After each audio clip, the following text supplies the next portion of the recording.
Ahí está. Vamos a comenzar. Buenas tardes a todos. Vamos a empezar. ¿Qué tenemos que ver el día de hoy? Hoy vamos a caracterizar a las funciones integrables. Ya hemos trabajado con la definición de función integrable. Ya vimos ejemplos de funciones integrables que no son continuas.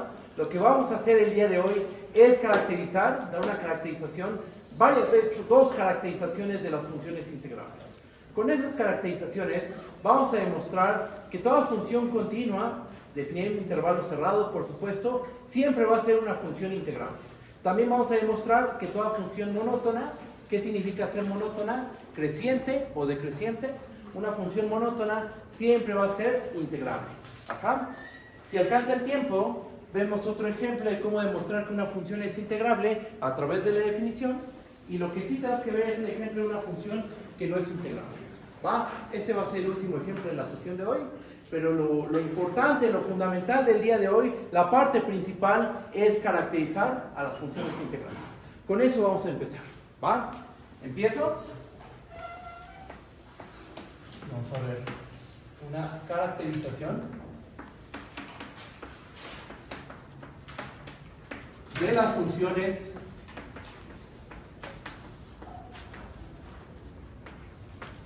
integrales.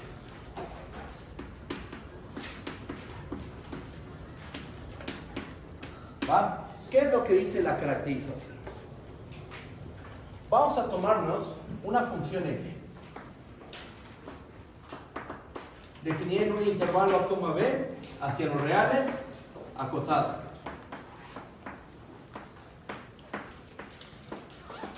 Las siguientes afirmaciones son equivalentes.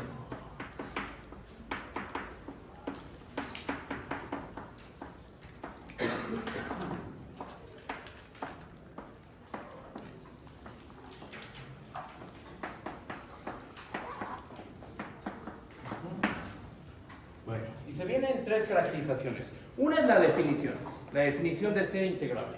¿Ok? Entonces, el inciso A que dice, f es integrable en el intervalo a, b.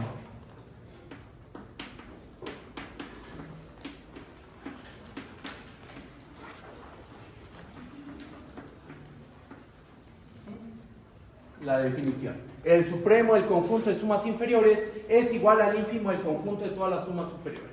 Inciso B. Para cada épsilon mayor que 0,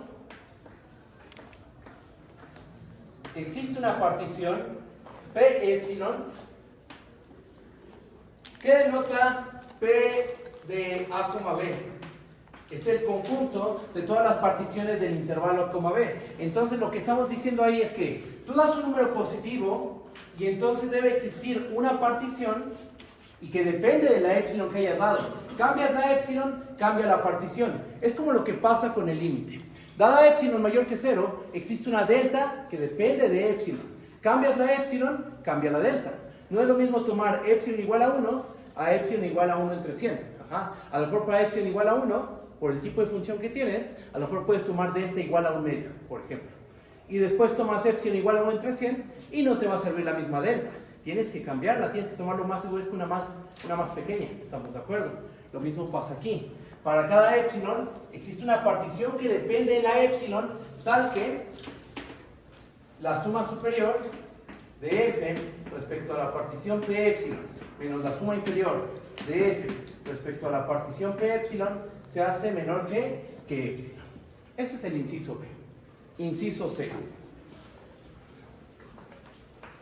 Existe una sucesión de particiones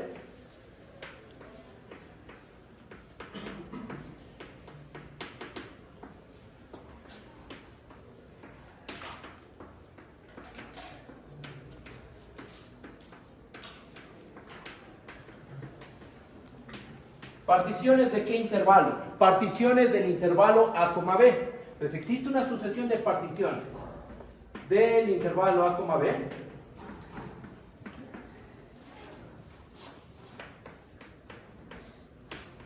Tal que el límite, cuando k tiene infinito,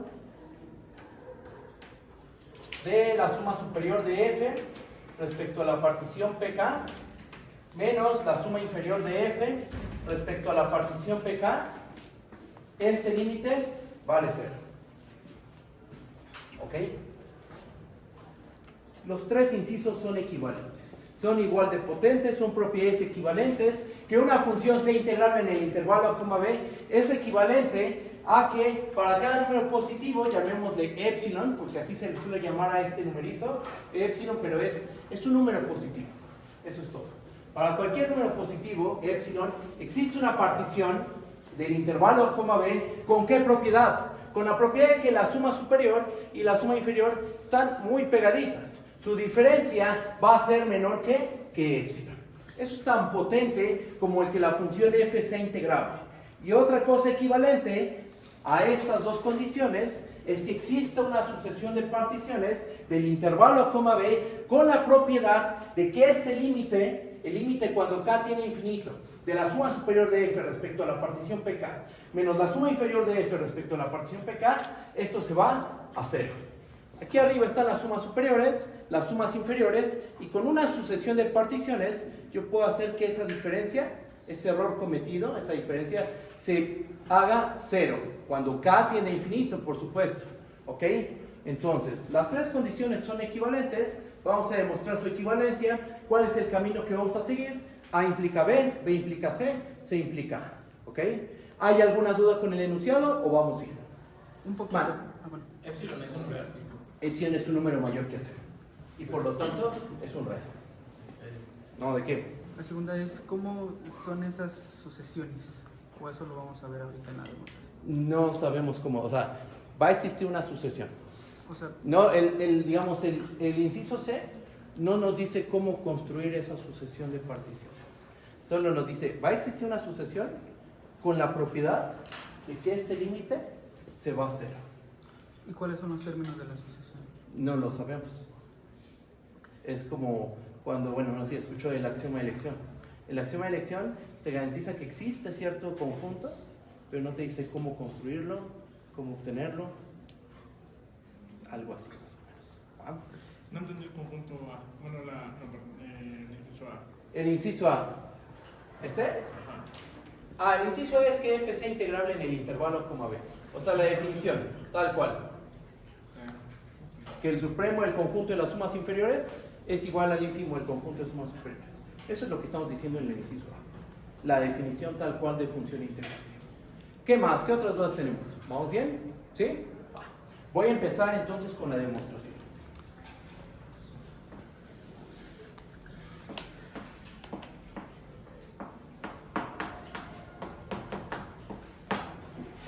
Vamos a hacer A implica B.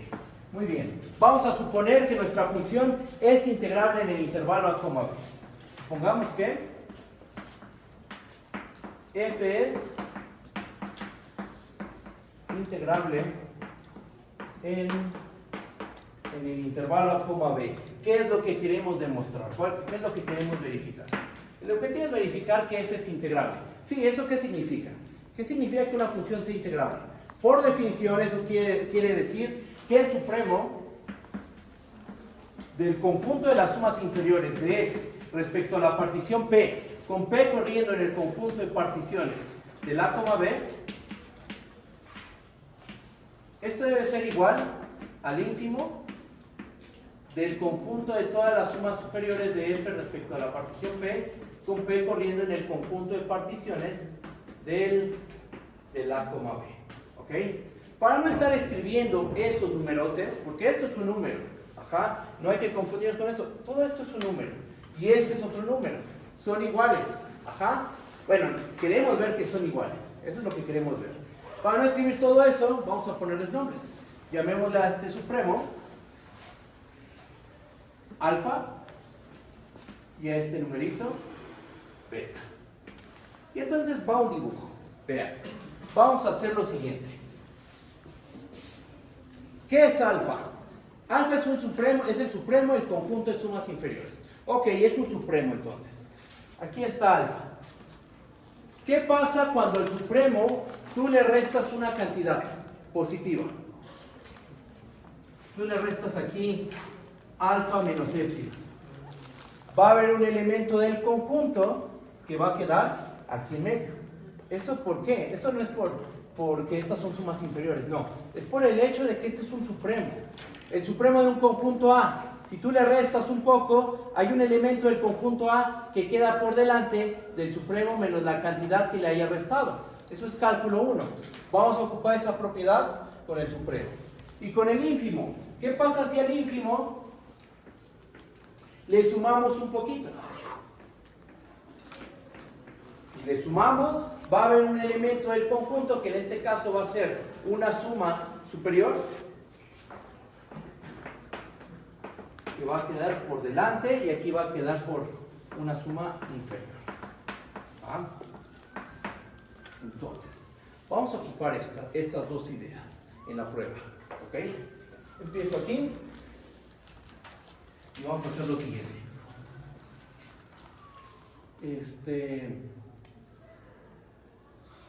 A ver, aquí hay un error, ¿no?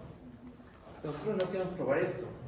No queremos probar eso. Queremos probar que para cada epsilon mayor que 0 existe una partición tal que la suma superior menos la suma inferior es menor que epsilon. Eso es lo que queremos probar. Nosotros estamos suponiendo que f es integrable. Ajá. Si f es integrable por definición, ¿eso qué quiere decir? Que este supremo es igual a este ínfimo. Entonces, quitemos este por demostrar. Esto sí lo vamos a ocupar, ¿eh? Esto sí lo vamos a ocupar. Va. Ahora, vemos que f es integrable en el a, b. ¿Eso qué quiere decir?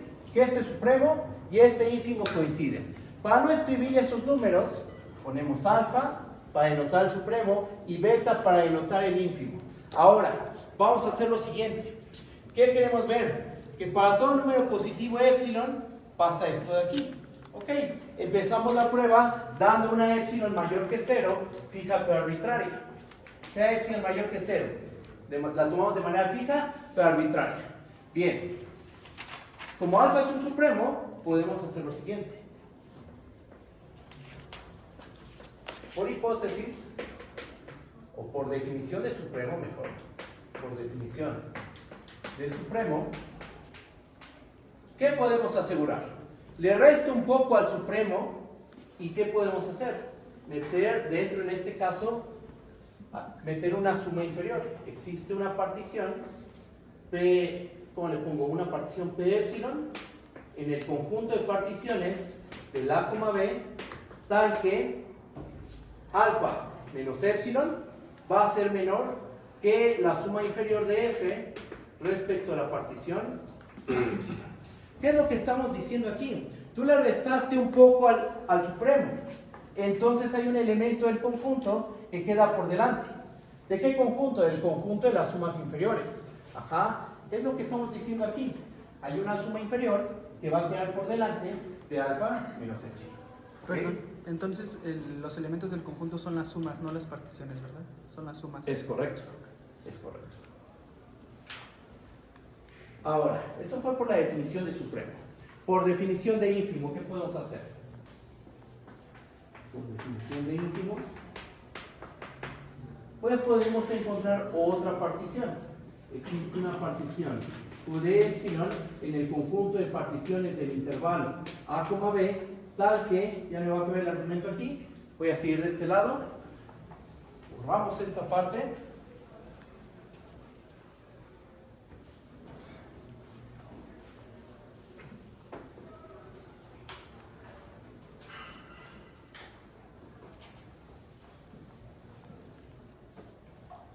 Entonces, yo le sumo un poquito al ínfimo y hay un elemento del conjunto, o sea, va a haber una suma superior que va a quedar por delante, por debajo de beta más epsilon. ¿Ok? Entonces existe una partición tal que ¿qué? Tal que la suma superior de f respecto a la partición q epsilon va a ser menor a beta más epsilon. Ok. Estas dos particiones, la partición P epsilon y la partición Q epsilon, de principio no tienen por qué ser la misma. Ajá. Sé que hay un elemento del conjunto de sumas inferiores que va a quedar por delante de alfa menos epsilon. Para alguna partición se satisface esta desigualdad.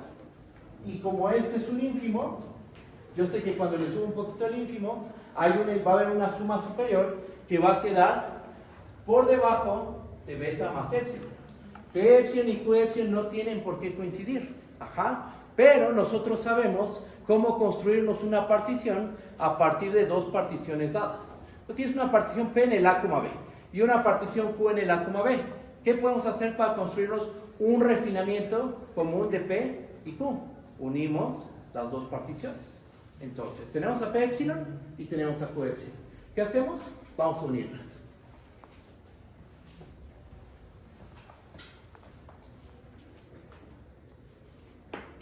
Si T de epsilon es igual a P de epsilon unión Q de epsilon, entonces T de epsilon refina a P y Q, a P y Q. Además de refinar, o sea, como refina, ¿qué podemos asegurar? Lo siguiente, vean, vamos a tener la siguiente cadena de desigualdades. Alfa menos epsilon. Alfa menos epsilon es menor a ¿quién? Es menor a la suma inferior de F respecto a la partición P epsilon. Ok. ¿Cómo se compara T epsilon con P epsilon? P epsilon es un refinamiento, estamos de acuerdo, de la partición P epsilon. Y cuando uno refina, ¿qué le pasa a las sumas inferiores? Se hacen más grandes. Entonces, la suma inferior de F respecto a la partición P epsilon, ¿cómo se compara con la suma inferior de F respecto a la partición T epsilon? Pues vamos a tener un menor o igual. ¿Sí está bien esa parte? Ahora, la suma inferior. Una suma inferior, ¿cómo se compara con una suma superior? Siempre una suma superior queda por delante de una suma inferior. ¿Estamos de acuerdo? Entonces, aquí vamos a tener que esto es menor o igual a la suma superior de F respecto a la partición T epsilon. Cuando uno refina, ¿qué pasa con las sumas superiores? Empieza a refinar, empieza a tomar particiones cada vez más finas y las sumas superiores, ¿qué les empieza a pasar? Empiezan a decrecer. ¿Estamos de acuerdo? ¿Cómo se compara T epsilon con Q de epsilon? T epsilon refina Q de epsilon. Entonces, la suma superior de F respecto a la partición T epsilon va a ser menor o igual a la suma superior de F respecto a la partición Q de epsilon. Y la suma superior de F respecto a la partición Q de epsilon, ¿cómo se relaciona con beta más epsilon? Es menor a beta más epsilon.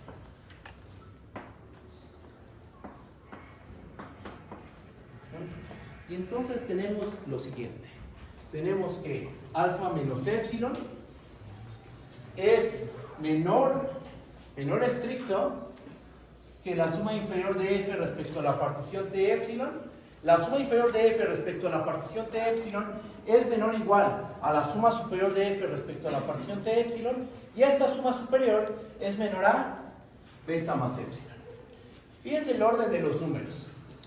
El chiquito, bueno, el más pequeño, el del medio, uno un poquito más grande y el más grande. Tenemos 4 números ordenados.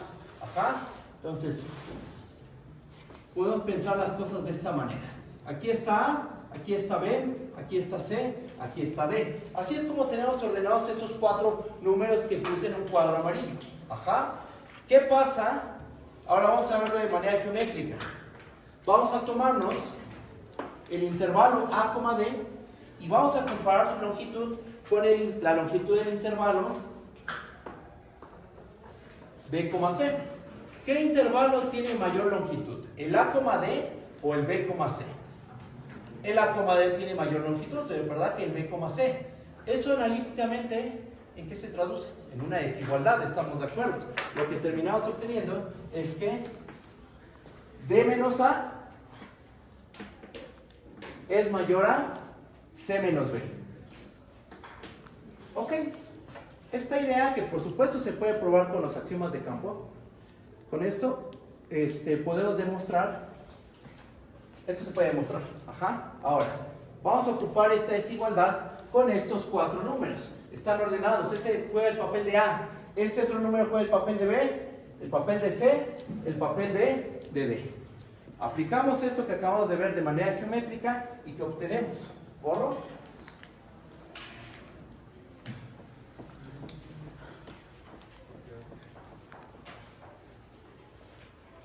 Eso lo demostré en cálculo 1.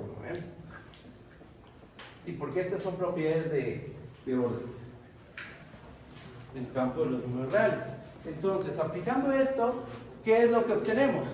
Obtenemos que la suma superior menos la suma inferior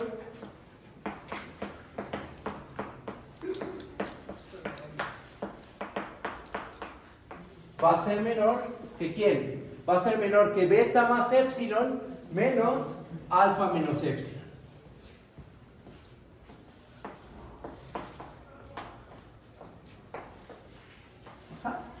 Pero aquí, ¿qué nos termina quedando? Bueno, alfa y beta, recuerden que es el valor de la integral. Estamos suponiendo que la f es integrable. ¿Alfa qué era? Alfa era el supremo del conjunto de las sumas inferiores. ¿Qué era beta? El ínfimo del conjunto de sumas superiores. Por hipótesis, la función es integrable. Entonces, en realidad estos números estamos de acuerdo que son iguales, porque la f es integrable por hipótesis. El supremo del conjunto de sumas inferiores y el ínfimo del conjunto de todas las sumas superiores deben de coincidir. Alfa es igual a beta. Y quiero que vean que este menos va a afectar a alfa. Nos va a quedar menos alfa más epsilon. Beta con menos alfa se van a cancelar por el hecho de que f es integrable.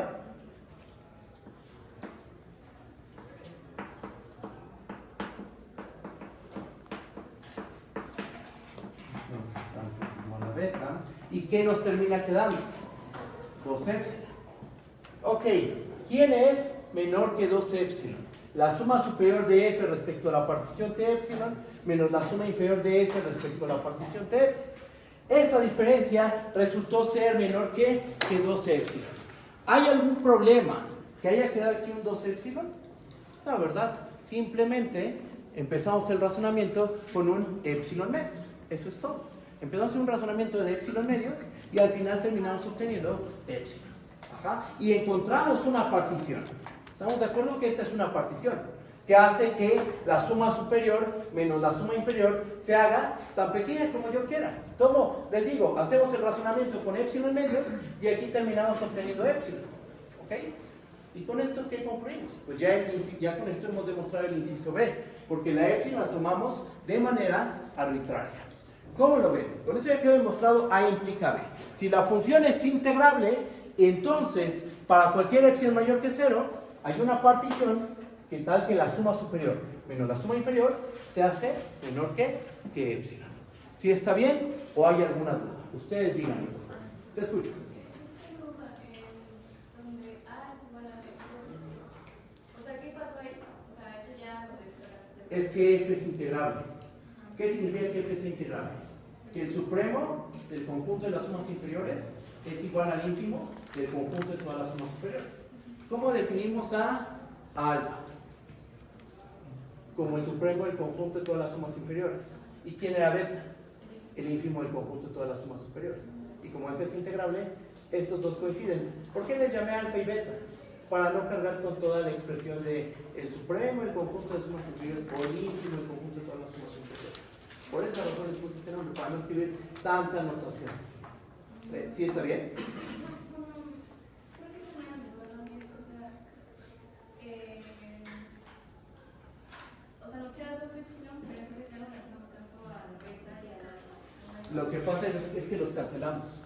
Porque mira, este menos afecta tanto a alfa como a menos epsilon. Distribuimos este menos. Y entonces nos va a quedar menos alfa más epsilon. Con esta beta menos alfa, como son iguales, se van a cancelar. Es como tener A más menos A menos A, se anula. Eso es lo que pasó. ¿Vale? Bien. ¿Dudas? Perdón, nada más por No, último, tranquilo. el 2 epsilon, o sea, lo podemos nombrar como epsilon otra vez. Se me olvidó esa parte, cómo se resolvió. O sea, empezamos el razonamiento. Aquí damos una epsilon mayor que 0. Ajá. Y entonces, en vez de, por ejemplo, en vez de hacer esta tomar una suma superior que haga que sea menor a beta más epsilon, aquí podríamos pedir que sea menor a beta más epsilon medios. Lo mismo con Solo es modificar. En donde haya epsilon, pone epsilon medios. Pero el razonamiento sigue siendo el mismo. Tal cual. Gracias. Malde, te escucho. ¿Por qué tomamos la unión de la partición epsilon con la partición t? Porque el inciso B nos pide encontrar una partición común, o sea, tanto para la suma superior como para la suma inferior. Aquí debe aparecer la misma partición, la T epsilon, y aquí también la partición T epsilon. Cuando nosotros ocupamos el hecho de que alfa es el supremo del conjunto de sumas inferiores y beta es igual al ínfimo del conjunto de sumas superiores, nos garantiza la existencia de una suma superior y una suma inferior respectivamente, que hacen que esta desigualdad se satisfaga y esta de aquí. Ajá. Pero no sabemos si es con la misma partición. O sea, cuando tú al ínfimo le sumas un poquito, hay un elemento del conjunto que se mete. ¿Cómo es ese elemento? Pues debe ser una suma superior. ¿Respecto a qué partición? Alguna. ¿Cuál? No lo sabemos. Con alguna partición pasa esto. Algo similar hicimos con el supremo del conjunto de sumas inferiores. Le restamos un poquito al supremo y se mete una suma inferior. ¿Respecto a qué partición? Alguna, no sabemos cuál. Pero si son iguales, o sea, el supremo y el último tendría que ser igual a la... No tiene que ser igual. La suma inferior y la suma superior no tienen por qué ser iguales. El supremo del conjunto de sumas inferiores y el ínfimo del conjunto de sumas superiores, eso sí son iguales. El supremo del conjunto de sumas inferiores y el ínfimo del conjunto de sumas superiores, eso sí, esos dos números sí son iguales porque la función por hipótesis es integrable. ¿Sí está bien? Entonces la partición que encontramos fue la T de epsilon, tal que hace que la diferencia de Exactamente. La partición que nosotros propusimos es la T de epsilon. T de epsilon, ¿qué propiedad tiene? Que la suma superior menos la suma inferior se hace menor que 2 epsilon. ¿Y por qué epsilon refina B epsilon igual epsilon? Porque recordemos la definición de refinamiento. Para que una partición, vamos a llamarle Q, refine una partición P, Q debe contener a P. Q refina P si Q contiene a P. Esa es la definición. P unión Q contiene a P epsilon. Sí, entonces sí refina. P epsilon unión Q epsilon contiene a Q epsilon. Sí, entonces P unión Q epsilon refina a Q epsilon. Es decir, T epsilon. Refina. ¿Sí? Va. ¿Vamos bien? ¿Seguros? Sí. Va. Vamos a pasar al inciso A. B implica C. Ponemos B implica C. Muy bien. Ahora, ¿qué vamos a suponer? Ahora vamos a suponer que, supongamos que para cada epsilon mayor que 0 existe una partición en el intervalo A, B, tal que la suma superior de F respecto a la partición P epsilon menos la suma inferior de F respecto a la partición P epsilon, esto se hace menor que epsilon. Estamos suponiendo que esto siempre pasa. Tú tomas una epsilon mayor que 0 y hay una partición que hace que esta diferencia sea tan pequeña como tú quieras. ¿Qué queremos demostrar? Voy a borrar esta parte del pizarrón.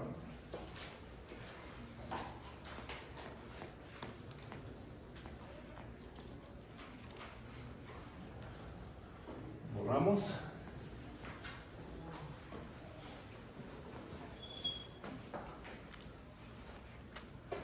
¿Qué es lo que queremos demostrar? Lo que queremos demostrar es que existe una sucesión, existe PK con K igual a 1 hasta infinito, una sucesión de particiones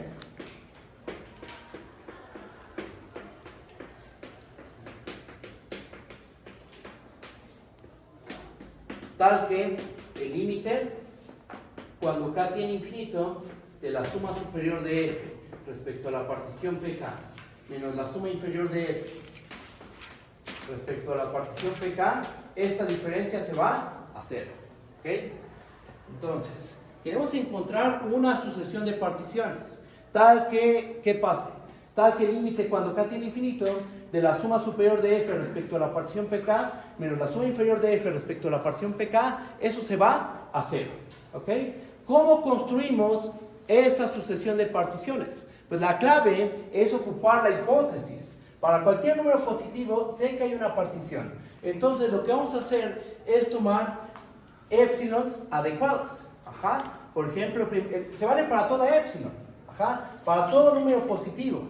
Si yo en particular tomo epsilon igual a 1, hay una partición P1 que hace que esto sea menor que 1. Ok, ahora, epsilon igual a 1 medio. Para epsilon igual a 1 medio, hay una partición que le puedo llamar P2, tal que la suma superior menos la suma inferior se hace menor a 1 medio.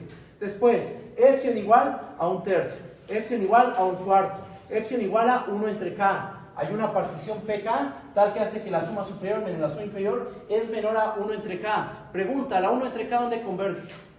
Cuando K tiene infinito tiende a 0. Entonces aquí vamos a tener la 1 entre K que tiende a 0. ¿Esta diferencia estamos de acuerdo que siempre es mayor o igual que 0? Sí. La sucesión constante 0, cuando K tiene infinito, ¿a dónde tiende? A 0. Aplicamos teorema del sándwich. La 1 entre K converge a 0. La sucesión constante converge a 0. Y aquí en medio nos va a quedar una sucesión que por teorema del sándwich va a converger a 0. Una sucesión formada por ¿qué cosas? Por la suma superior de f respecto a una partición pk menos la suma inferior de f respecto a una partición pk. Y ahí va a acabar la prueba. ¿Se entendió la idea de la prueba? ¿Sí? Vamos a escribirla. Voy a borrar esta parte del pizarrón y empiezo con la prueba. Entonces la sucesión como tal, al elemento n igual a 1 le va a corresponder la resta de las sumas superiores menos las sumas inferiores. Exacto, muy bien, sí, exactamente. Justo.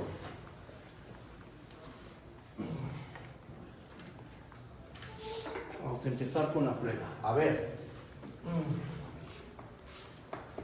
Si epsilon es igual a 1, entonces por hipótesis, ¿estamos de acuerdo que es correcto poner por hipótesis? Esta es nuestra hipótesis. Se vale para toda epsilon mayor que 0, en particular para epsilon igual a 1. Toma epsilon igual a 1 y ¿qué puedo asegurar? Que existe una partición P1 en el conjunto de particiones del intervalo A, B, tal que, no me va a caber, tengo que ponerlo abajo ya ni modo, la suma superior de F respecto a la partición P1 menos la suma inferior de F respecto a la partición P1 se hace menor que 1 entre 1. ¿Por qué lo pongo aquí? Por la secuencia que voy a seguir. Ajá. Después, tomemos epsilon igual a 1 medio. Si epsilon es igual a 1 medio, ahí está, este es 1 medio, entonces, por hipótesis, ¿qué podemos asegurar? Existe una partición P2 en el conjunto de particiones del A, B, ¿con qué propiedad? Con la propiedad de que la suma superior de F respecto a la partición P2 menos la suma inferior de F respecto a la partición P2 se hace menor que 1 medio. Continuamos con esta idea. Llegamos al punto 1 entre K. Ajá. Y entonces tomamos, bueno, vamos a hacerlo de este lado.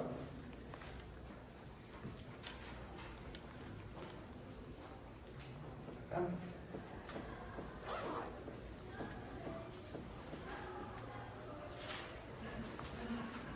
Seguimos con este procedimiento, tomamos epsilon igual a 1 tercio, hay una partición P3 tal que suma superior menos suma inferior es menor que 1 tercio.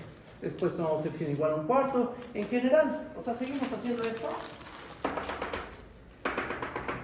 Ajá. Y si tomamos si epsilon es igual a 1 entre K, por supuesto K es un natural. Entonces, por nuestra hipótesis, nuevamente estamos ocupando el inciso B, que es lo que estamos suponiendo. Ajá, por hipótesis, ¿qué podemos asegurar? Que hay una partición PK en el conjunto de particiones del intervalo A, B, tal que ¿qué va a pasar? Tal que la suma superior de F respecto a la partición PK menos la suma inferior de F respecto a la partición PK, esto va a ser menor que 1 entre K. ¿Ok? Y continuamos con este proceso. ¿Esto qué nos está generando? Una sucesión de particiones, ¿estamos de acuerdo? P1, P2, P3, PK. Y eso también nos genera una sucesión de diferencias. La diferencia de la suma superior menos la suma inferior. ¿Ok? Entonces, vamos a escribir lo siguiente. Continuando con este proceso,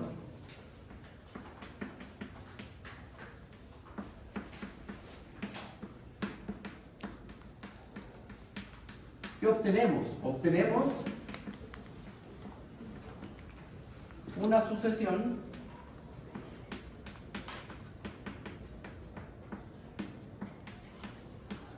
particiones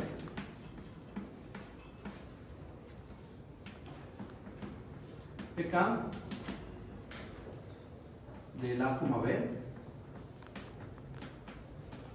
¿Con qué propiedades? Acá tienes una sucesión de particiones.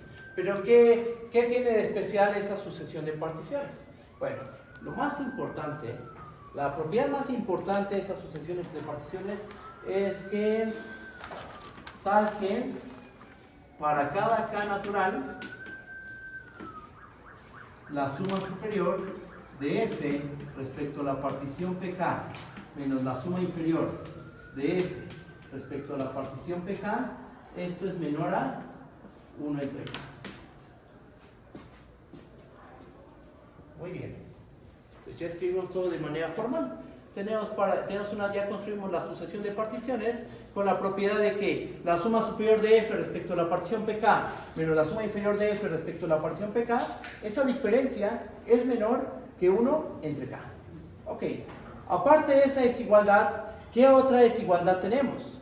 Siempre una suma superior es mayor o igual que una suma inferior. Eso siempre va a pasar. Ya lo demostramos.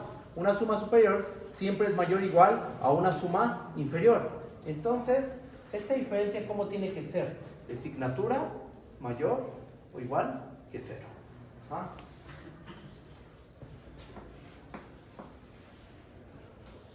Y aquí nada más hacemos esta observación y termina la prueba.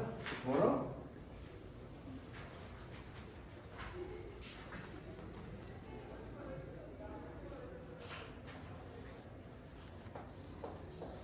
Como el límite cuando K tiene infinito de la sucesión constante 0 es igual a 0 y el límite cuando K tiene infinito de la 1 entre K también es igual a 0 y está ensanguichada esta sucesión de diferencias, podemos aplicar teorema del sándwich. Tenemos la sucesión chiquita, la sucesión mediana y la sucesión grande.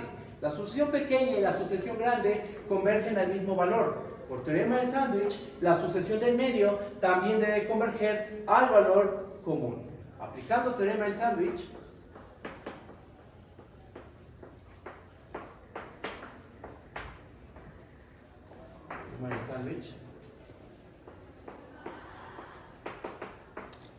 ¿qué podemos asegurar?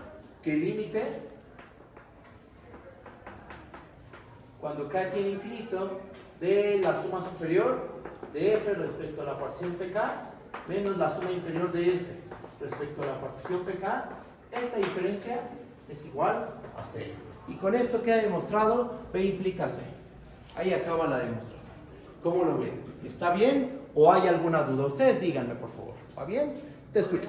Repetir otra vez por qué es mayor que 0, la diferencia de la suma. Mira, recuerda que siempre sin importar, aquí sin importar quién sea P y Q, mira, la suma superior de F respecto a la partición Q siempre va a ser mayor o igual que la suma inferior respecto a la partición P, sin importar quién sea P y Q. Entonces, velo como con números. Tienes el número A mayor o igual al número B. ¿Cómo es su diferencia? ¿Cómo es A menos B? Siempre es mayor o igual que 0. Mira, vamos a escribirlo aquí. Tienes que A es menor o igual a B. Pasamos a A del otro lado. ¿Cómo pasa? Restando. Entonces nos queda que 0 es menor o igual a B menos A. Suma inferior, suma superior, pasa a la suma inferior restando, te queda esto, que es lo que nos queda. Gracias. No, ¿de qué? ¿Vamos bien o hay alguna duda? Ustedes díganme, por favor, te escucho. El 0 del medio es este de acá, ¿verdad? El 0 en De el medio. resta, perdón, sí, el que está entre los dos límites. Este es 0.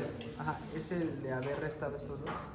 Este, Porque deben de ser iguales, ¿no? Las sumas inferiores y superiores. Al restarlas nos dan 0. no. O sea, en el límite sí nos da 0.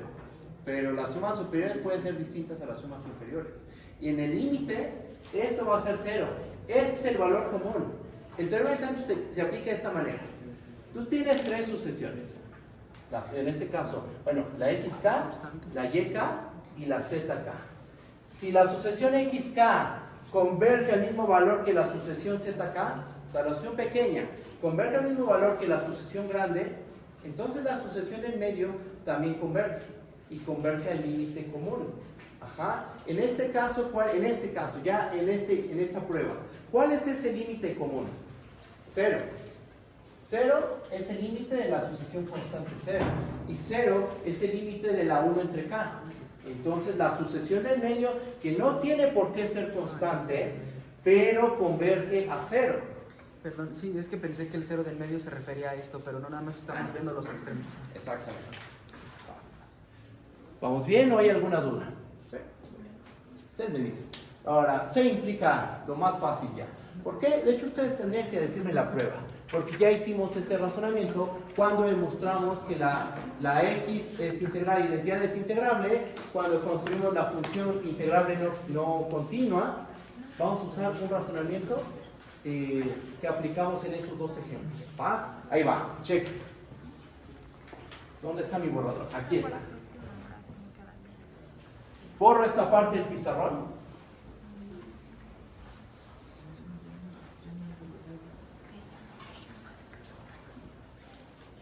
Y pasamos a C implicar.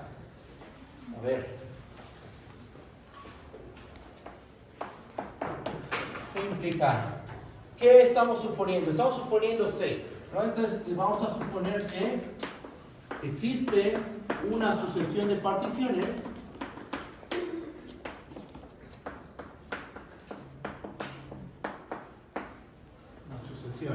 de particiones del intervalo A, B, tal que el límite, cuando K tiene infinito, de la suma superior de F respecto a la partición PK menos la suma inferior de F respecto a la partición PK, esto se va a 0. ¿Qué queremos demostrar? Queremos demostrar que la función F, ¿qué es? Queremos demostrar que F es ¿qué? Es integrable, eso dice el inciso A. Queremos demostrar que F es integrable. Integrable en el intervalo A, B. ¿Eso qué significa? ¿Cómo uno demuestra que una función es integrable? Viendo que el supremo del conjunto de sumas inferiores es igual al ínfimo del conjunto de todas las sumas superiores. Entonces, ese va a ser nuestro objetivo. Vamos a demostrar que el supremo del conjunto de sumas inferiores es igual al ínfimo del conjunto de todas las sumas superiores. ¿Cómo vamos a lograr eso? La clave es usar esta sucesión de sumas superiores menos sumas inferiores. Esa es la clave. Cheque.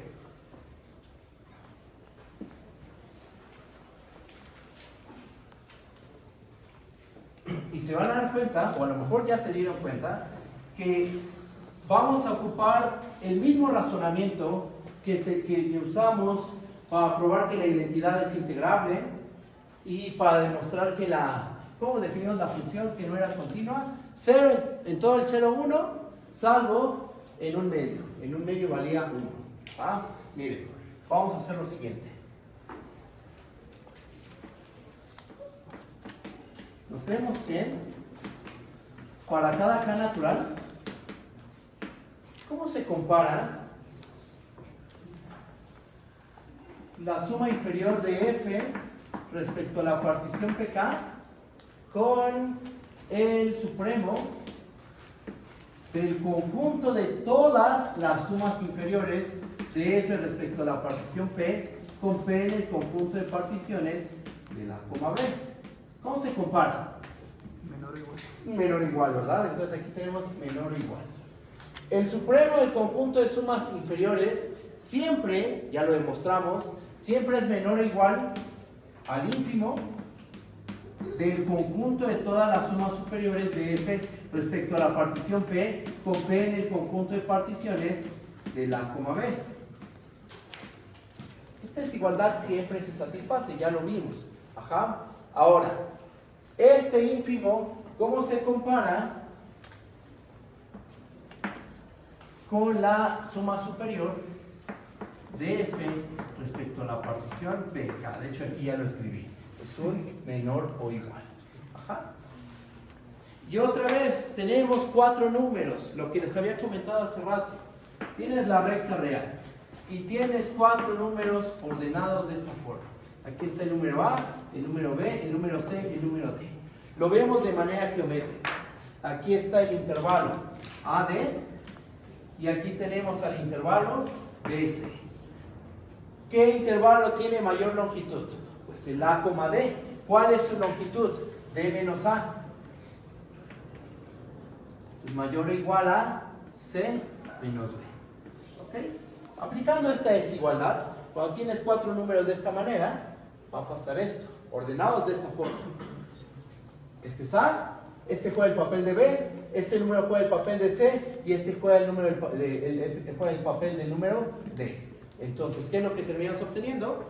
Borro este lado.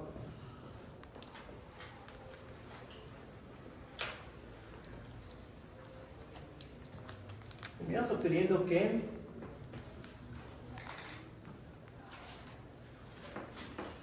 y lo voy a escribir en cortito. Perdón. Y es el ínfimo de ya saben quién, ¿no? ¿El ínfimo de quién? Del conjunto de todas las sumas superiores. No lo quiero escribir todo, ¿ah? Menos el supremo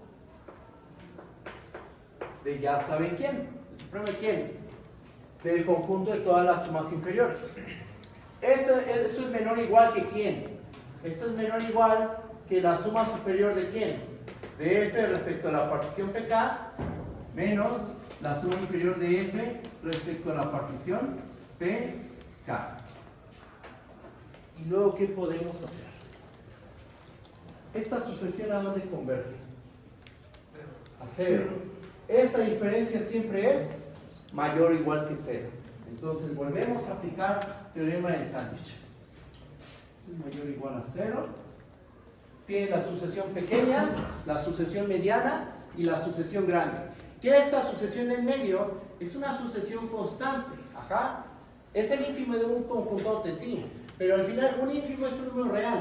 Ajá. Entonces tienes este número real menos este otro número real. Vamos a pensarlo como la sucesión constante real. Esta es la sucesión constante 0. Y aquí tenemos la suma superior de F respecto a la partición PK menos la suma inferior de F respecto a la partición PK. Tienes 3 sucesiones. La pequeña, la mediana, la grande. La pequeña, que es la sucesión constante 0, converge a 0. Esta sucesión de aquí, ¿a dónde converge? A 0. ¿Por qué? Por hipótesis. Por teorema del sándwich, la sucesión del medio converge a 0. Pero por ser constante, también debe converger a la constante. Pero entonces esta constante aquí debe ser igual a 0. Lo cual se traduce a que el ínfimo del conjunto de sumas superiores es igual al supremo del conjunto de todas las sumas inferiores. Y con eso quedaría demostrada la integrabilidad de la función f. ¿Cómo lo ven? ¿Se entiende la idea? Todavía no lo explico. Ahorita lo vamos a escribir. ¿Está bien o hay alguna duda? Mande, te escucho. ¿Otra vez por qué sabemos que es menor que, mayor que o igual que 0? Porque ya hace tiempo demostramos que siempre se cumple esta desigualdad. Este supremo es menor o igual a este ínfimo. Entonces, llámale a este número beta, por ejemplo, y este alfa. ¿Cuánto vale? ¿Qué asignatura tiene beta menos alfa? Beta menos alfa va a ser mayor o igual que 0. Porque tenemos algo así, mira. Supremo de sumas inferiores, ínfimo del conjunto de sumas superiores. Alfa menor o igual a beta, eso ya lo sabemos. Pasas a alfa del otro lado, pasa restando, y entonces nos queda que beta menos alfa, ¿cómo es? Mayor o igual que 0. Por eso tenemos esto. ¿Sí está bien? Sí, va. ¿Más dudas? ¿Vamos bien? Sí. Voy a terminar esta prueba. Entonces, simplemente notamos lo siguiente. Notemos que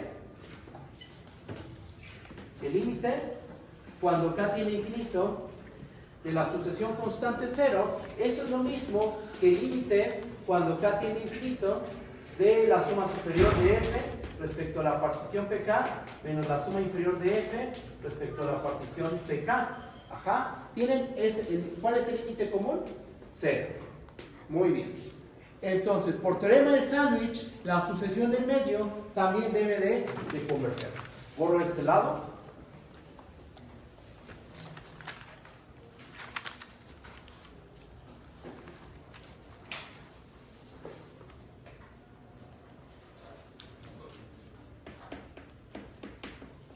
Aplicando el teorema del sándwich, ¿qué es lo que terminamos obteniendo? Que el límite, cuando K tiene infinito, del ínfimo del conjunto de todas las sumas superiores menos el supremo del conjunto de todas las sumas inferiores, esto tiene que ser igual a 0. ¿Por qué concluimos que es 0? Por teorema del sándwich. Pero esto es una sucesión constante. Es el ínfimo menos el supremo de ciertos conjuntos. Ajá. Esto es un real menos otro real. No depende de la K. Es constante. Si K es 1, K2, K3, siempre es este mismo número. Entonces, ¿cuánto vale el límite de una sucesión constante? La constante. Ajá. Entonces, por el hecho de que esta sucesión es constante, esto también tiene que valer. ¿Cuánto tiene que valer? Es constante, vamos a argumentar de esta manera. ¿Cuánto tiene que valer este límite? El ínfimo menos el supremo. Pero el límite es único, ¿verdad? No puede ser que una sucesión de números reales tenga dos límites. Entonces 0 tiene que ser igual al ínfimo menos el supremo, lo cual se traduce a que el ínfimo del conjunto de todas las sumas superiores es igual a el supremo del conjunto de todas las sumas inferiores. Pero eso, por definición, significa que la función f, ¿qué es? Es integrable en el intervalo a, b. Y con eso termina la demostración. Por lo tanto, f es integrable en el intervalo a, b. Y ahí termina la prueba. ¿Cómo lo ven? ¿Está bien o hay alguna duda? Ustedes díganme, por favor. ¿Vamos bien? ¿Sí? Ok, perfecto. Pues ahí termina la prueba. Ya tenemos caracterizaciones de las funciones integrables. Ahora lo que vamos a hacer es ocupar estas caracterizaciones para demostrar que cualquier función continua es integrable y que cualquier función monótona también es integrable. ¿Qué significa ser monótona? Dos posibilidades. O eres una función creciente o eres una función decreciente. ¿Va? Eso es lo que sigue. Voy a borrar esta parte del pizarrón y voy a empezar con la prueba.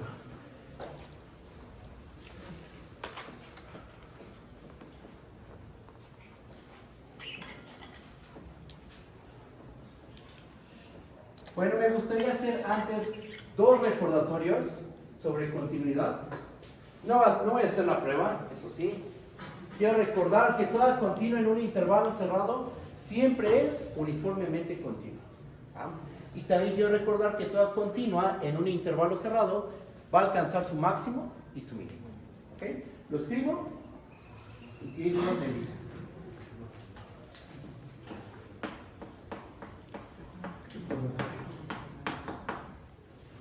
Recordatorio 1. Vamos. Toda función continua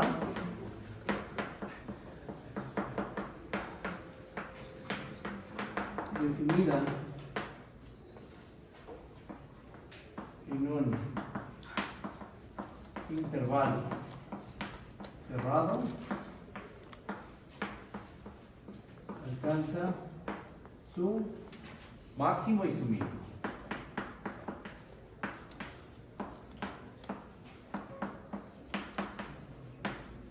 Okay. Recordatorio 1.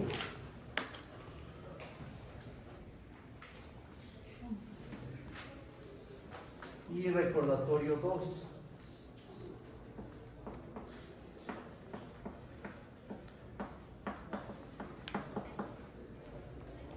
Toda continua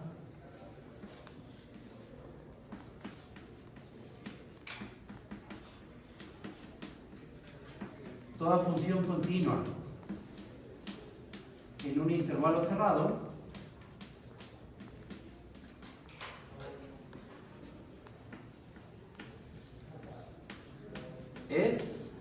uniformemente continua. ¿Okay? Esos dos resultados son claves para la prueba de que toda función continua es integrable. ¿Ok? Toda continua en un intervalo cerrado alcanza su máximo y alcanza su mínimo. El teorema no te dice cómo encontrar ese valor máximo, cómo encontrar ese valor mínimo, no te dice si en un solo punto se alcanza el máximo, si hay una cantidad finita de puntos donde se alcanza el valor máximo, etc. Eso no te dice. Simplemente te habla de la existencia de un punto, hay un punto donde ahí la función alcanza su valor, el valor más grande y el valor más pequeño. Bueno, en un punto x0 el más grande y en un punto y0 el valor más pequeño. Y toda continua en un intervalo cerrado tiene que ser cerrado. Va a ser uniformemente continua. ¿Ok? Voy a empezar, bueno, ya con esto voy a iniciar el teorema que vamos a probar. Profesor, Vale. ¿qué significaba uniformemente continuo? Vamos a recordar la definición de continuidad uniforme.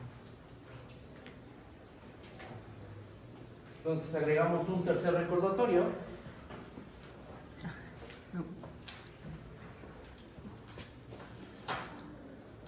Recordatorio 3. A ver, recordatorio 3.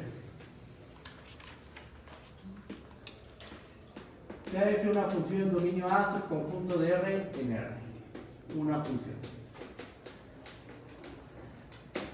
Decimos que f es uniformemente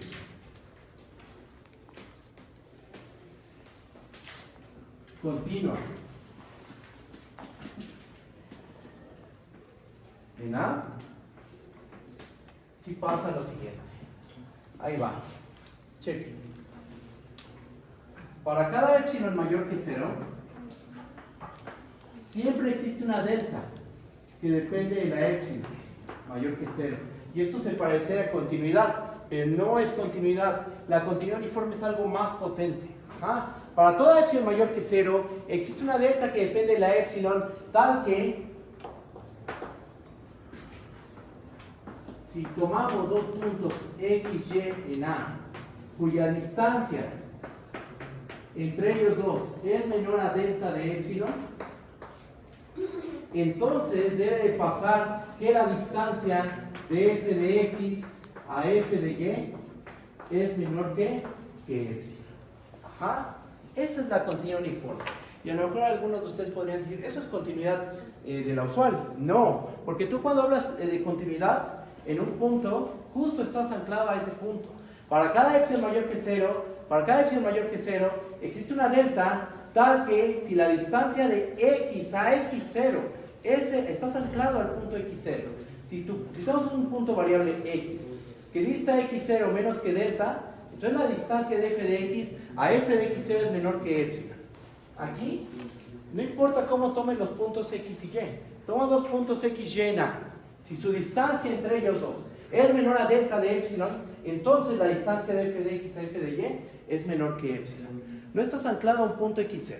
Simplemente, si aquí está tu dominio, tú toma dos, pero que siempre disten menos que delta de epsilon. Ajá. Suponte que esta es una distancia menor a delta de epsilon.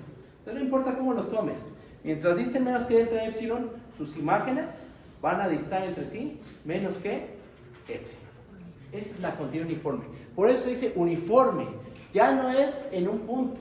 O sea, es uniforme porque se aplica en cada punto del conjunto A. ¿Ok? Y esto es algo más fuerte que la continuidad. Pero cuando estás en un intervalo cerrado, la continuidad y la continuidad en un intervalo cerrado implica la continuidad uniforme. ¿Va? No vamos a probar esto porque eso es de cálculo 1, eso lo vimos en cálculo 1, nos desviaríamos bastante del tema, pero sí les puedo dar unas notas, por ejemplo. Eso sí podría subir en el plano unas notas de cómo se prueba que continuidad implica continuidad uniforme. ¿Va? ¿Dudas sobre esto? ¿Vamos bien? ¿Sí? Voy a empezar con la prueba entonces. ¿Vamos bien? Sí, gracias. Va. Borro este lado del pizarrón y empiezo con la prueba.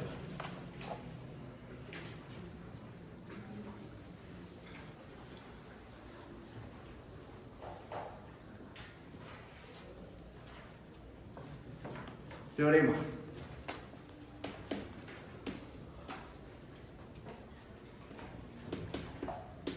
Si f es una función de un intervalo cerrado a, b en los reales,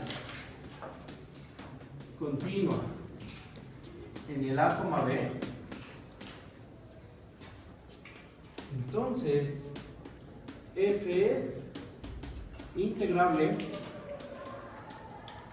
en el a, b. Muy bien. Vamos a empezar con la demostración.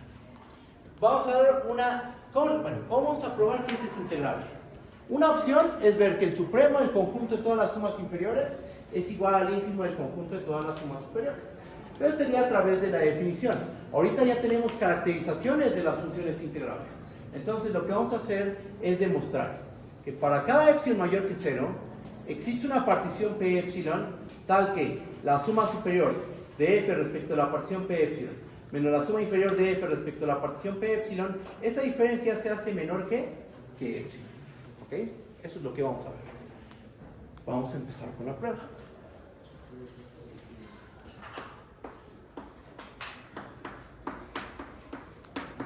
Demostración.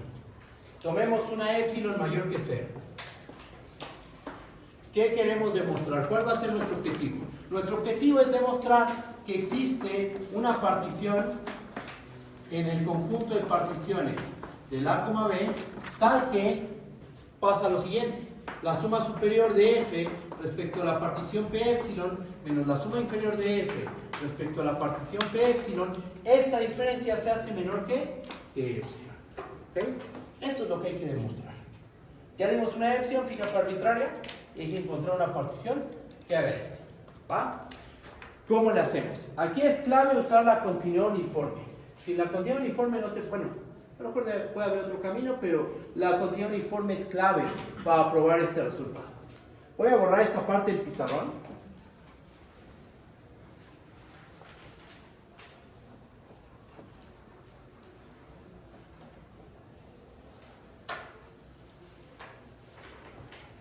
Y vamos a hacer lo siguiente.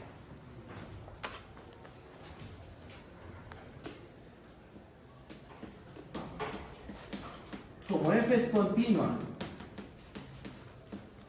en el intervalo a, b, entonces ocupamos nuestro recordatorio. Ocupamos el recordatorio. ¿Qué recordatorio era? El recordatorio 2. ¿Y qué podemos asegurar? Que f es uniformemente continua en el intervalo cerrado a, b. Ok. Aquí dimos una epsilon mayor que 0. Como sabemos que la f es uniformemente continua, cumple que para todo número positivo, usualmente se le llama epsilon, existe una delta, tal que si tomo dos puntos en el intervalo a, b, cuya distancia es menor que delta, entonces la distancia de f de x a f de y es menor que epsilon. Sabemos que pasa eso. Sabemos que la f es uniformemente continua. Y ahí tenemos un número mayor que 0, al cual le llamé epsilon. Bueno, pues como f es uniformemente continua, por mera definición de continuidad uniforme, ¿qué podemos asegurar? Podemos asegurar que existe una delta que depende de la epsilon mayor que 0, tal que si nos tomamos dos puntos en A, cuya distancia es menor a delta de epsilon, entonces, ¿qué pasa con la distancia de f de x a f de y? Esta distancia la podemos hacer menor que, y creo que nos conviene que sea menor que epsilon entre b menos a. ¿Por qué epsilon entre b menos a? Por conveniencia. Porque al final nosotros queremos llegar a que esta diferencia es menor que epsilon. Nos conviene hacer esta distancia menor a epsilon entre b menos a. Este es un número mayor que 0. Por supuesto que sí es mayor que 0, porque ¿cómo es a comparado con b? Pues a debe ser menor que b, ¿no? No estamos trabajando con intervalos vacíos. Entonces este número es mayor que 0, epsilon es mayor que 0. Yo puedo hacer esta cantidad, esta distancia tan pequeña como yo quiera. Yo la puedo hacer menor que epsilon entre b menos a. tomando una delta lo suficientemente pequeña. ¿Va? Aplicamos continuo uniforme. ¿Qué más? Voy a borrar esta parte del pizarrón. Y ahora vamos a tomarnos una partición adecuada.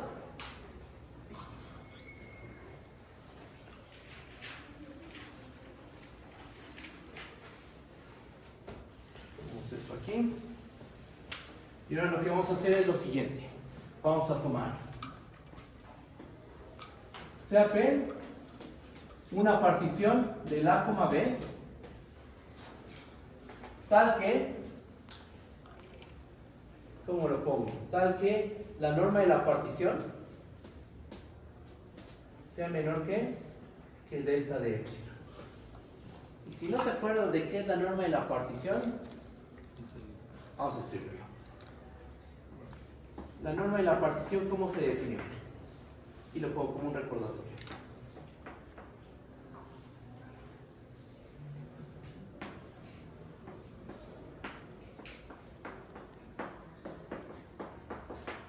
¿Cómo se define la norma de la partición?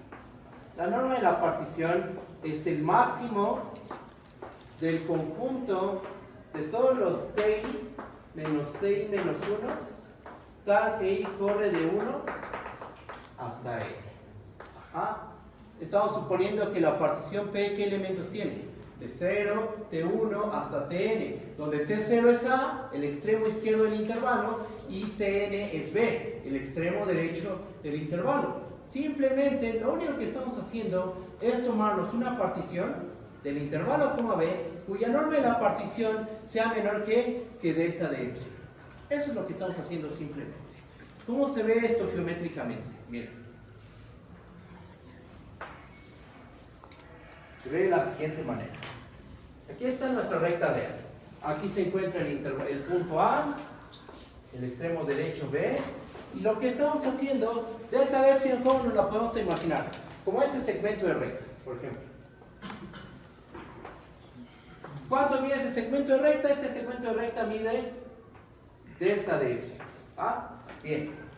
Lo que estamos haciendo es tomar una partición lo suficientemente fina, o sea, con una buena cantidad de puntitos, de tal modo que puntos adyacentes o puntos consecutivos no sean más grandes que esta longitud.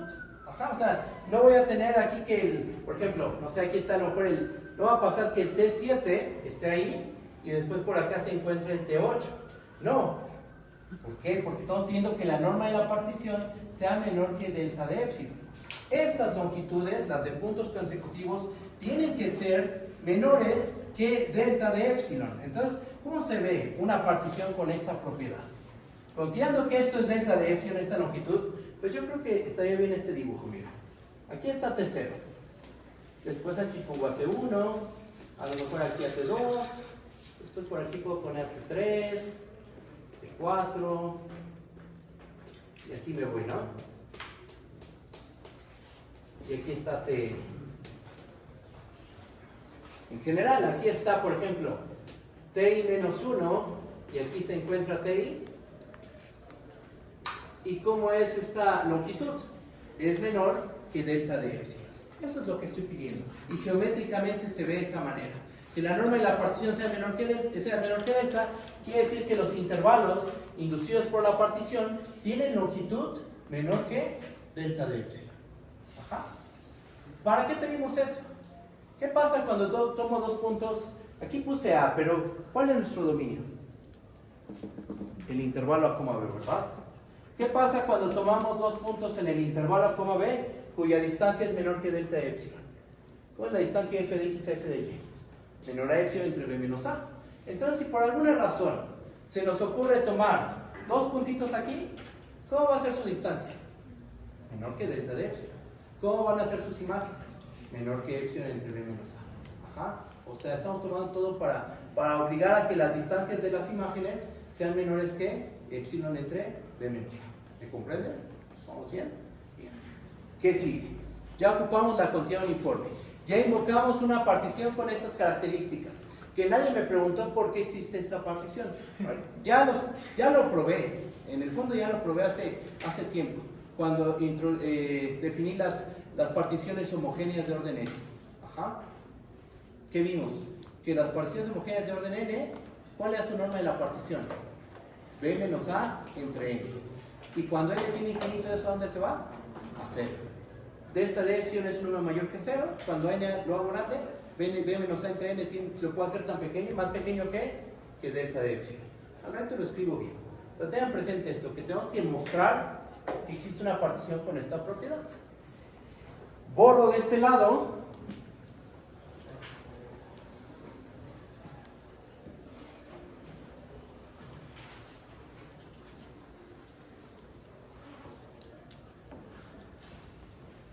P, ¿qué puntos tiene? Para que no haya duda, los puntos que tiene P son T0 hasta Tn. Donde T0 ya sabemos que es A, Tn es B. Bien, teniendo en cuenta eso, vamos a hacer lo siguiente. Notemos que para cada i igual a 1 hasta n, pregunta, ¿quién es el mi mayúscula de f? Por definición, es el supremo del conjunto de los f de x, tal que x está ¿en dónde? En el intervalo ti menos 1, ti. Ok. Una pregunta, ¿f es continua en el intervalo ti menos 1, ti? Sí es continua. Porque si es continua en el intervalo a, b, es continua en cada subintervalo de este. Por hipótesis, la f es continua en el a, b. Entonces es continua en cada uno de estos subintervalos. ¿Son subintervalos cerrados? Sí. Entonces, tienes una continua en un intervalo cerrado, esa función tiene que alcanzar su máximo. Por lo cual, yo puedo sustituir a este supremo por un máximo. Ahí estoy aplicando teorema fuerte de continuidad. Nos va a quedar por el recordatorio 1. Yo puedo aquí poner el máximo del conjunto de los f de x, tal que x pertenece al intervalo ti menos 1, ti. Muy bien. Y si se alcanza el máximo es porque debe haber un punto aquí adentro, un punto, vamos a llamarle xy, donde f de xy es mayor o igual a f de x para todo x en el intervalo ti menos 1, ti. Entonces yo puedo escribir esto de la siguiente manera. Como f de xy para algún xy en el intervalo ti menos 1, ti. ¿Ok? Y este mismo razonamiento, bueno, cambiando máximo por mínimo, lo podemos hacer con los mi minúsculas. Vamos a escribirlo. ¿Cómo vamos de tiempo? 5:33. Perfecto, muy bien.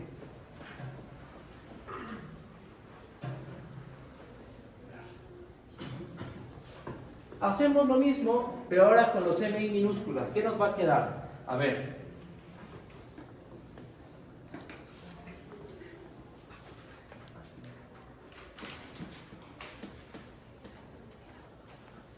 Mi minúscula de f, por definición, ¿esto qué es? Este es el ínfimo del conjunto de todos los f de x, tal que x está en el intervalo ti menos 1, t. Ahora, aplicamos el recordatorio 1, y este ínfimo lo puedo sustituir por un mínimo. ¿Por qué? Porque al ser f continua en el intervalo b, f es continua en cada intervalo de la forma ti menos 1, ti.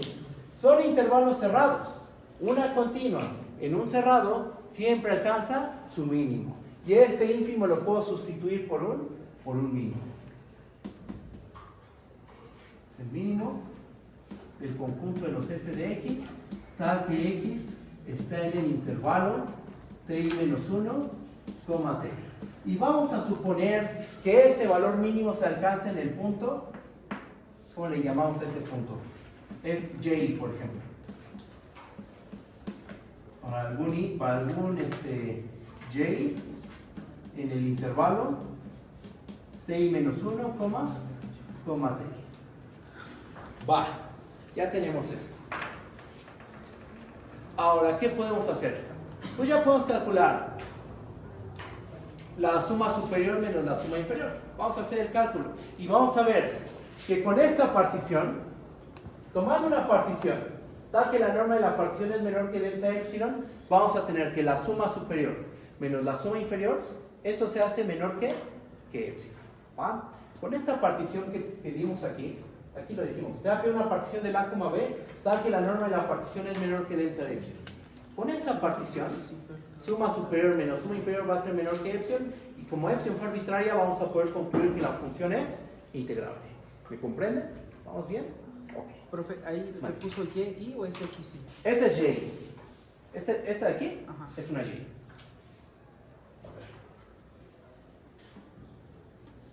Ahí está. Estamos manejando las x que están en el intervalo, nada más es para diferenciarlas entonces del máximo de acá. Exactamente, es correcto. O sea, en un punto xy del intervalo ti menos 1, ti, se alcanza el valor máximo.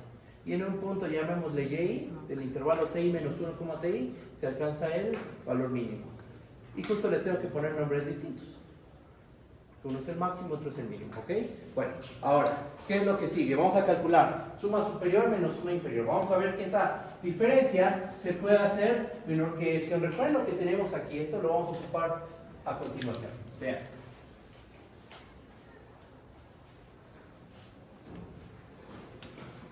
Ahí va. El final de la prueba. Por último, notemos que, y con esto va a acabar la prueba. Miren, chequen. Vamos a tomar la suma superior de f respecto a la partición P, menos la suma inferior de f respecto a la partición P. ¿Quién es P? Es aquella partición cuya norma de la partición es menor que delta de epsilon. ¿Va? Bien.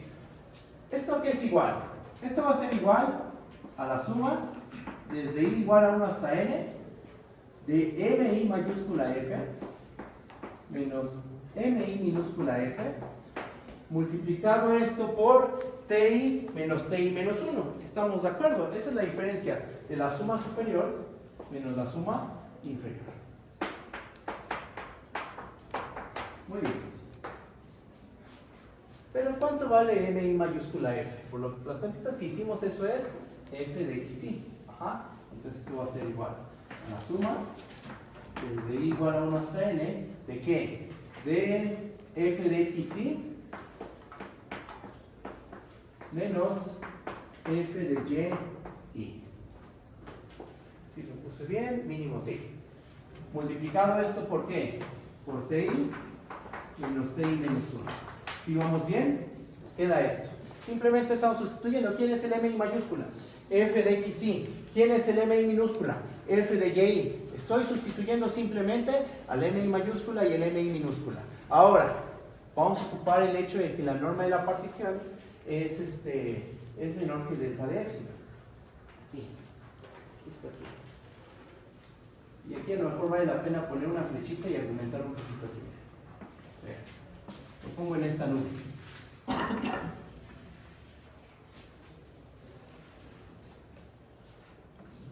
XY y Y se quedan entre qué puntos? Entre TI y TI menos 1. ¿Estamos de acuerdo? ¿O no estamos de acuerdo con eso? Vean dónde está XY. En TI menos 1, TI. Vean dónde se encuentra Y. Entre TI menos 1 y TI. Este es TI. Parece un 1, es TI. Ajá. Entonces XY y Y están aquí en medio. ¿Qué es más grande?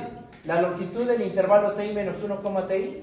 O la longitud del intervalo generado por XY y Y. Pues el TI menos 1 es mayor. Ajá. Entonces, mira lo que va a pasar. Checa. Valor absoluto de XY menos Y. Esto es menor o igual que TI menos 1. TI menos 1. TI menos 1 es menor o igual que la norma de la partición. Sí, ¿verdad? Tendemos la nube. ¿Y la norma de la partición cómo la tomamos? ¿Menor que quién? Menor que delta de epsilon. Muy bien. ¿Y eso qué consecuencia tiene? Con esto, ¿qué podemos asegurar? Que la distancia de x y a y, que son los puntos donde se alcanza el máximo y el mínimo, restringidos a los intervalos ti menos 1, ti. ¿Cómo es esta distancia? Es menor a delta de épsilon. Entonces, por continuidad uniforme y por la manera en que se tomó la partición P, por continuidad uniforme y por la manera en que se tomó la partición P, ¿qué me pueden decir de esta distancia? La distancia del máximo al mínimo. ¿Cómo tiene que ser? ¿Menor que qué? Menor que épsilon entre B menos A. Ajá. Porque así ocupamos la continuidad uniforme. Dijimos, como F es uniformemente continua, para todo número positivo, que por conveniencia me lo tomé como épsilon entre B menos A, existe una delta que depende de la épsilon, tal que si yo tomo dos puntos X y Y en el intervalo A, B, cuya distancia es menor a delta de épsilon, tomo dos, cuya distancia es menor a delta de épsilon. ¿Cómo son sus imágenes? Son menores que épsilon entre B menos A. Ajá. Entonces, ¿qué ponemos aquí? Por continuidad uniforme y por la partición P, por la manera en que se tomó la partición P, ¿qué podemos asegurar aquí? Que esto es menor que la suma desde i igual a 1 hasta n, ¿de qué? De épsilon entre B menos A multiplicado por ti menos 1. Lo padre de esto es que ya esta parte, épsilon entre B menos A, es constante. Ya no depende de la i. Por lo cual lo podemos sacar de la suma. ¿Qué nos va a terminar quedando? Yo creo que me paso a este lado del pizarrón.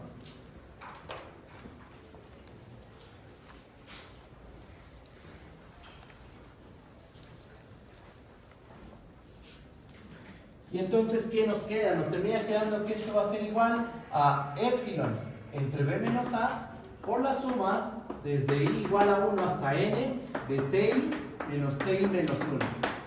¿Cuánto da esta suma?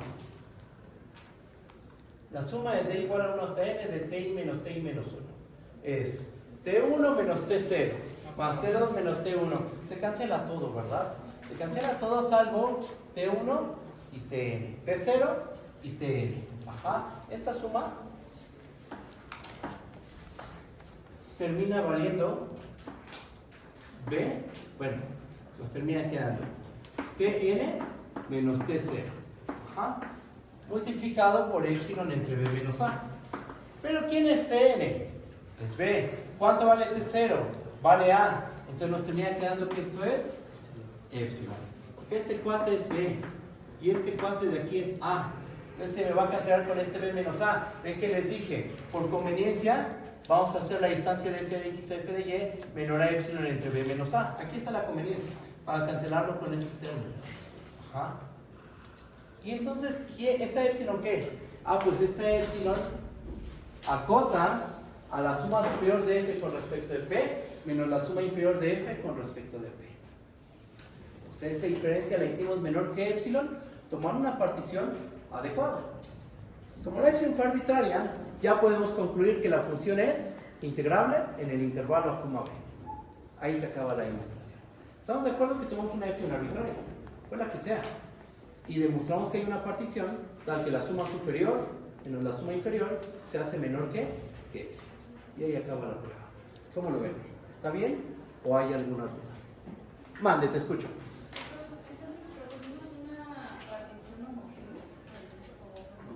Tomamos una partición tal que la norma de la partición es menor que delta de x.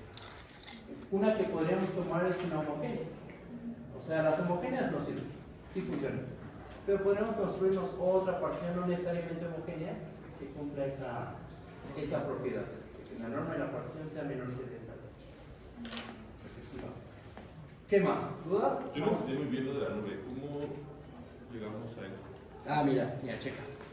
¿Estás de acuerdo con lo rosita, con esta parte? Tú dime. ¿Sí? Pero eso hace de que las X y las Y están dentro del intervalo, ¿no? Exactamente. Ya no está aquí esa parte, pero Y está en el intervalo ti menos 1, ti. Y X y también. Entonces, X y Y están aquí en medio. ¿Qué es más grande? ¿Ti menos ti menos 1 o el valor absoluto de x y menos y? Ti menos 1. ¿Sí estás de acuerdo con esta desigualdad o no? Tú dime. Se toma el valor absoluto para intuir que... Como no sabemos cuál es más grande y cuál es más pequeño, tenemos que ponerle valor absoluto, efectivamente.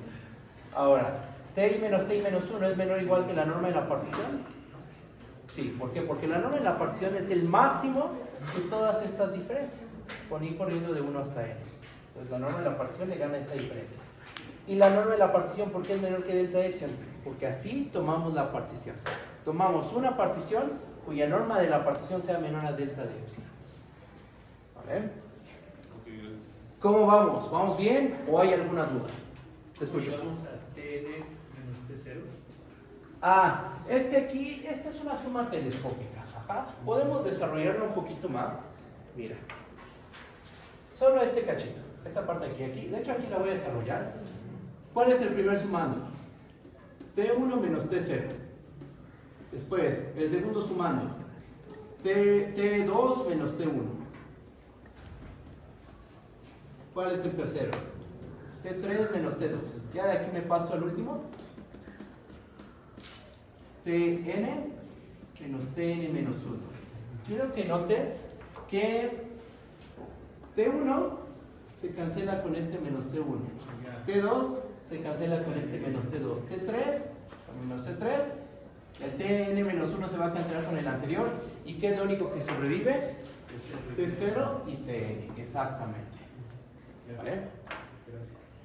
¿Vamos bien? ¿Alguna duda? Vale. A mí no me quedó todavía muy claro el por qué el f de x1 menos f de y1 se convirtió a epsilon entre b menos a. Ah, ok. Es f de x y menos f de y. Ah, sí. Porque, mira, ¿sí estás de acuerdo con estas desigualdades? Sí. Ah, muy bien. ¿Qué pasaba? ¿Te acuerdas qué propiedad tenía esta delta de epsilon? O sea, ¿cómo surgió esa delta de epsilon? ¿Cuál es la verdad?